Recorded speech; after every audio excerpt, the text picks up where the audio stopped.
जय माता दी। साधना के नियम। कोई भी नया साधक हो, साधना करने से पहले साधना के नियम पूर्णतः पता होना चाहिए, उसके बाद ही साधना आपको करनी चाहिए। साधना के नियम का बहुत महत्वपूर्ण है। साधना करने के लिए बहुत ही महत्वपूर्ण नियम है। साधना का पालन ही साधना की पूर्ण फल की प्राप्ति की कामना पूरी कर सकती है। नियम के बिना साधना की नहीं की जा सकती, अर्थात साधना पूर्ण नहीं होती है। साधना की विभिन्न प्रकार की होती है। जैसे साधना आप सात्विक करें या तामसिक करें। साधना के नियम भी किसी के द्वारा निर्धारित की जाती है। यह हम लोग चर्चा कर रहे हैं वैदिक पूजा, सात्विक पूजा की चर्चा कर रहे हैं। सबसे फर्स्ट, ब्रह्मचर्य का पालन। साधना के महत्वपूर्ण फर्स्ट पॉइंट है ब्रह्मचर्य का पालन। साधना में सफलता जानने की चाहिए तो ब्रह्मचर्य का पालन करना चाहिए। ब्रह्मचर्य का पालन करना चाहिए, बड़ा आवश्यक होता है।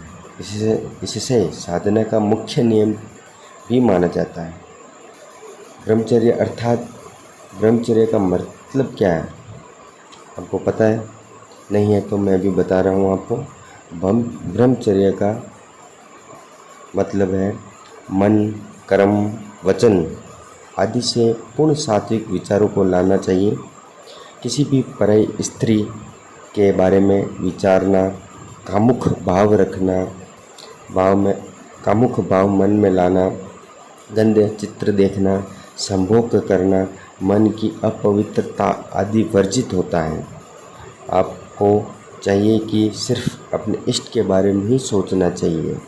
ये ब्रह्मचर्य का पालन है। दूसरा नियम, भूमि शयन। ये ब्रह्मचर्य का फर्स्ट, ये तो आपको पता चल गया। सेकंड है भूमि शयन।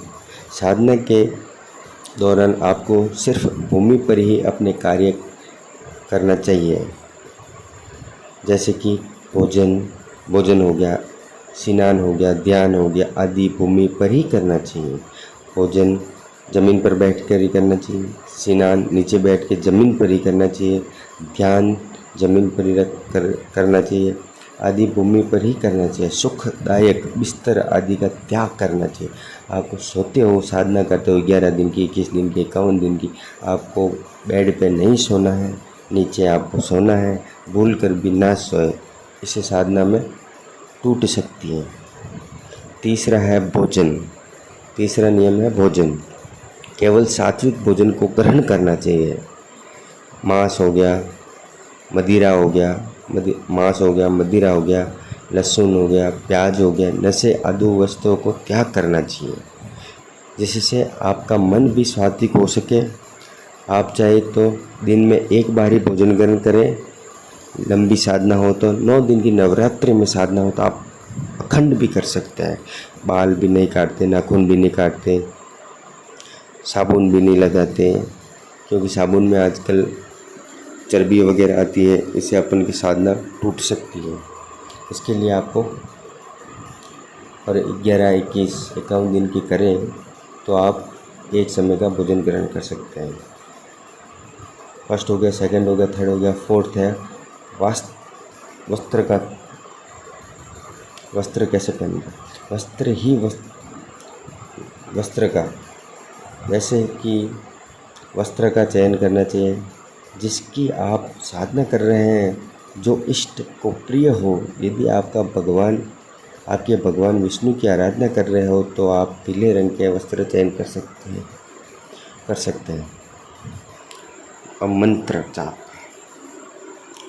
साधना करने से पूर्व यह निश्चित करें कि आप जिस मंत्र को जाप करते हैं उस मंत्र को याद कर लें और उस मंत्र के मूल ध्वनि को ही पहचान लें। विभिन्न प्रकार के मंत्र की मूल ध्वनि विभिन्न प्रकार की होती हैं।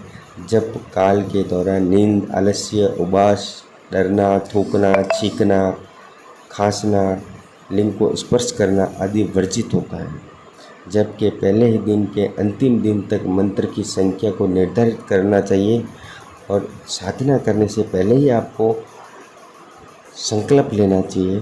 जल हाथ में लेके, चावल हाथ में, ये आपको अलग एक वीडियो बना के बताऊंगा। संकल्प कैसे लेना है, तर्पण कैसे करना है, सब आपको बताऊंगा। वर्जित होता है, जब के पहले दिन में और अंतिम दिन में मंत्र की संख्या निर्धारित करनी चाहिए। जप के दौरान मंत्र को गा गा कर पढ़ना, सिर हिलाते रहना, स्वयं मिलते रहना, पैरों को स्पर्श करना, उचित स्वर या धीमे स्वर, तेज स्वर से पढ़ना, हाथ पैरों को फैलाकर जप करना, मंत्र को भूल जाना आदि निषेध होता है। ये गलत है, ये नहीं करना चाहिए आपको। तिथि और चयन, साधना को प्रारंभ करने से पहले किसी शुभ दिन, तिथि, काल, शुभ आदि देख लेना चाहिए। साधना को एकम, पाँचम, 5, 11, 21 साधना काल के दौरान आपको विभिन्न प्रकार के अनुभव हो गए। इस कारण आप आवेश में आकर यह अनुभव किसी को नहीं बताना चाहिए, सिर्फ अपने गुरु को बताना चाहिए। आप जितने दिन तक की साधना करने का संकल्प लिया है तो उसे पूरा करें, बीच में अधूरा ना छोड़े, खंडित ना करें। बीच में साधना नहीं छोड़नी चाहिए। इससे आपको विभिन्न प्रकार के दोष लगते हैं, इससे आप प्रॉब्लम में पड़ सकते हैं। इसलिए संकल्प लें, ध्यान दें। जब कितने संख्या की माला करनी है, 11 माला रोज की, 21 माला, 51, 31, 108 कितनी चाहिए, उसके हिसाब से आप जितने दिन की निर्धारित करें कि आप एक इतने दिन की कितनी माला कर सकते हैं एक दिन की। इसलिए 11 दिन की भी कर सकते हैं। आपको कम माला करनी है, आप इतनी माला नहीं कर पा सकते, नहीं बैठ सकते इतनी देर तक, 21 दिन की ले लीजिए, 31 दिन की ले लीजिए, 51 दिन की ले लीजिए, 108 दिन की ले लीजिए। आप जितने दिन तक की साधना करने का संकल्प लिया है उसे पूरा करें। बीच में साधना नहीं छोड़नी है, क्योंकि आपको विभिन्न प्रकार के दोष लगते हैं।